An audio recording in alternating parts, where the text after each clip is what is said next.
미국 내 코로나19 누적 확진자가 190만 명을 넘었습니다. 오늘의 코로나19 집계를 정리해드립니다. KTN의 코로나19 집계는 주 보건당국과 주 보건당국의 통계를 기반으로 실시간 데이터를 집계하는 월도미터의 자료가 사용됐습니다. 전 세계와 미국, 조지아주의 현황을 알려드립니다. 먼저 전 세계 현황입니다. 4일 오후 3시 16분 기준 전 세계 코로나19 누적 확진 환자는 665만 2,432명, 사망자는 39만 575명으로 집계됐습니다. 최다 확진 환자 국가는 미국이며 뒤이어 브라질, 러시아, 스페인, 영국 순입니다. 다음은 미국 현황입니다. 미국의 코로나19 누적 확진 환자가 190만 명을 넘어섰습니다. 월도미터 집계 오늘 오후 3시 18분 기준 미국 내 코로나19 확진 환자는 191만 3,426명, 사망자는 10만 9,723명으로 집계됐습니다. 어제 하루 동안 미국 내 코로나19 일일 확진 환자는 2만 578명 늘었고 일일 사망자는 1,083명 증가했습니다. 어제 일일 최다 확진 환자 발생주는 캘리포니아주, 최다 사망자 발생주는 뉴저지주입니다. 조지아주 보건당국 6월 4일 3시 기준 주내 확진 환자는 4만 9,847명, 사망자는 2,147명으로 집계됐습니다. 확진 환자 4만 9,847명 중 풀턴 카운티 4,724명, 귀넷 카운티 4,267명, 디켓 카운티 3,939명을 차지하고 있습니다. 주내 사망자는 2,147명으로 이 중 풀턴 카운티가 250명, 귀넷 카운티 135명, 디켓 카운티 122명을 차지하고 있습니다. 24시간 새 조지아주의 확진 환자는 953명 늘었고 사망자는 24명 증가했습니다. 이상 코로나19 집계였습니다. 공화당 측은 케어스 법에 따라 지급되는 $600의 실업수당이 지나치게 크다며 이것을 내년 1월까지 연장하는 히어로즈 법에 반대하는 입장을 나타내왔습니다. 하지만 대공황 이후 최악의 실업 사태가 예고되자 공화당 내에서도 입장 변화가 생기고 있는 것으로 보입니다. 김용선 기자가 보도합니다. 하원을 통과한 뒤 상원에서 계류 중인 3조 달러 추가 경기 부양 법안 히어로즈법에 대해 공화당과 민주당이 좀처럼 입장 차이를 좁히지 못하고 있는 가운데 일부 공화당 의원들이 실업수당 연장에 대해 긍정적으로 검토 중인 것으로 전해졌습니다. 히어로즈법에는 7월까지 지급되는 $600의 실업수당을 내년 1월까지 지급하는 내용이 포함되어 있습니다. 공화당 지도부는 이를 할 때보다 실업수당이 많이 지급돼 경제 재개에 방해가 될 것이라는 발언을 하며 해당 법안에 반대하는 입장을 나타냈습니다. 하지만 대공황 이후 최대 규모의 실업 사태가 예상되는 상황에서 공화당 의원들이 실업수당 연장에 대해 고민을 시작한 것으로 보입니다. 더힐은 암울한 경제 전망과 전국에서 일어나는 시위로 인해 공화당이 많은 상원 의석을 잃을 것이라는 우려도 영향을 주고 있는 것으로 보인다고 보도했습니다. 11월 선거 때 민주당이 12개의 의석만 지키면 되는 반면 공화당은 23개의 의석을 지켜야 하는 상황입니다. 현재 공화당 내에서 논의되는 내용에 정통한 한 공화당 의원은 $600보다 적은 액수로 실업수당 지급을 연장하는 방향으로 내부 협의가 이루어지고 있다고 전했습니다. 많은 공화당 의원들이 3월에 통과된 경기부양법, 케어스법이 제공하는 $600는 지나치게 크다는 점에 동의를 하고 있는 것으로 보입니다.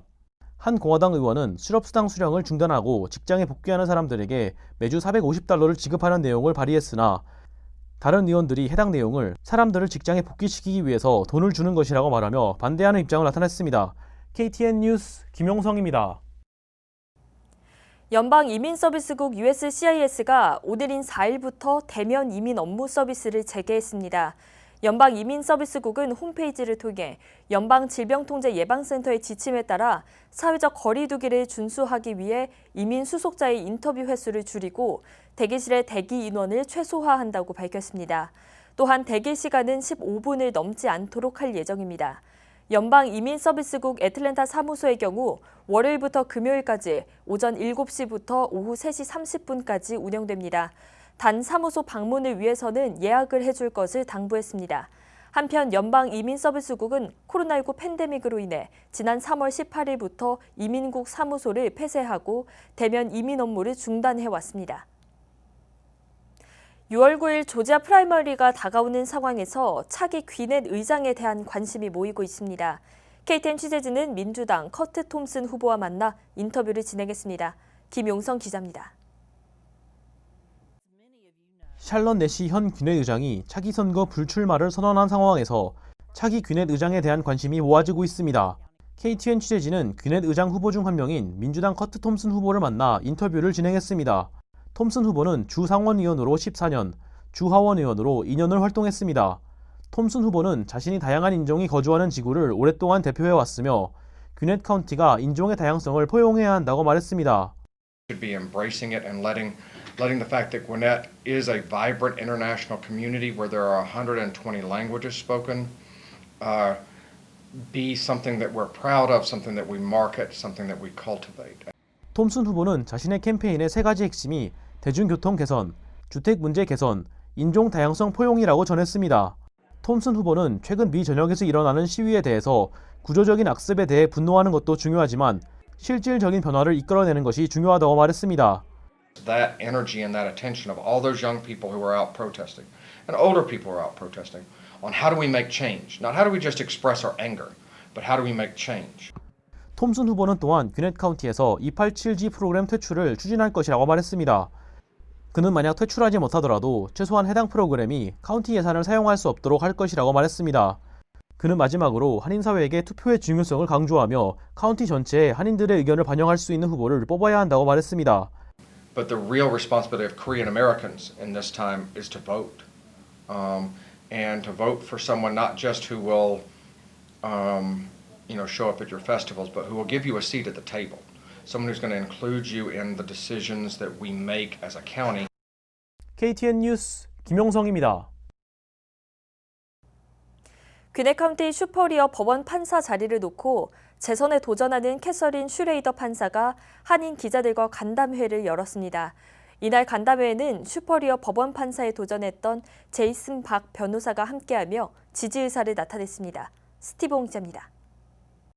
캐서린 슈레이더 판사가 귀넷 카운티 슈페리어 법원 판사직 재선에 도전합니다. 슈레이더 판사는 오는 9일 프라이머리를 앞두고 한인 기자들과 간담회를 통해 판사로서 자신의 판결 철학과 한인 사회와의 관계 등에 대해 소개했습니다. 판사로서 가장 중요하게 생각하는 요소는 무엇일까? Element that has no discrimination. It affects everybody on all levels, whether you're rich or poor, male or female, black or white or Asian. It affects everybody on every level. 이를 위해서는 무엇보다 법정에 나온 사람들의 목소리를 경청하는 것이 중요하다고 역설했습니다. 또한 슈레이더 판사는 법의 궁극적인 목적은 개인과 사회를 올바르게 세우는 것이라며 이것이 범죄율을 낮추고 지역사회를 안전하게 하는 것이라고 소개했습니다. Create the strategies that I do is because it's a judge's job to try to reduce recidivism. And what that means is reduce people coming back with their conflicts, trying to help them learn to resolve their conflicts or manage their life without the intervention of the justice system. 이날 간담회에 참석한 제이슨 박 변호사는 자신이 선임 검사 시절 캐서린 슈레이더 판사와 함께 시간을 보낸 것을 언급하며 슈레이더 판사를 적극 지지한다고 강조했습니다. 이런 분들이 저희 삶에 영향을 받는 그 결정을 내리시는데 굉장히 중요하신 분들이 한국 분들을 한국 분들의 그 인간으로서 대해주고 그리고 또 공정하게 대해준다는 것에 대해서 굉장히 저는 이 슈레이더 판사님을 추천하고 싶습니다. 제 개인적인 이유도 많지만은 이분을 지지함으로써 우리 한인 동포 사회가 더 좋아질 것 같습니다. 한편 슈페리어 법원은 한국의 고등법원과 다소 차이가 있습니다. 한국의 경우 항소 사건을 다루는 고등법원이 미국에서는 코트 오브 어필스라고 부르며 3심제이기 때문입니다. 반면 카운티의 슈페리어 법원은 1심제이며 살인이나 강도 같은 중범 재판이나 가정폭력, 이혼 사건 등 고액 민사 사건을 처리하고 있습니다. KTN 뉴스 스티븐입니다. KTN의 지상파 47번 채널 주파수 문제로 인해 일부 지역의 경우 오디오가 나오지 않는 경우가 발생하고 있습니다. 이는 일시적인 상황으로 채널 오디오는 자동적으로 복구될 예정입니다. 지역마다 복구 일정엔 차이가 있으며 자동 복구 이전엔 채널 리스캔을 통해 복구를 시도할 수 있습니다.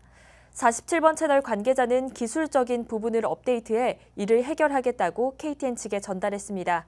해당 문제는 지상파만 해당하며 케이블은 정상적으로 송출되고 있습니다. 시청자분들의 많은 양해 바랍니다. 오늘 준비한 소식은 여기까지입니다. 시청해주신 여러분 고맙습니다.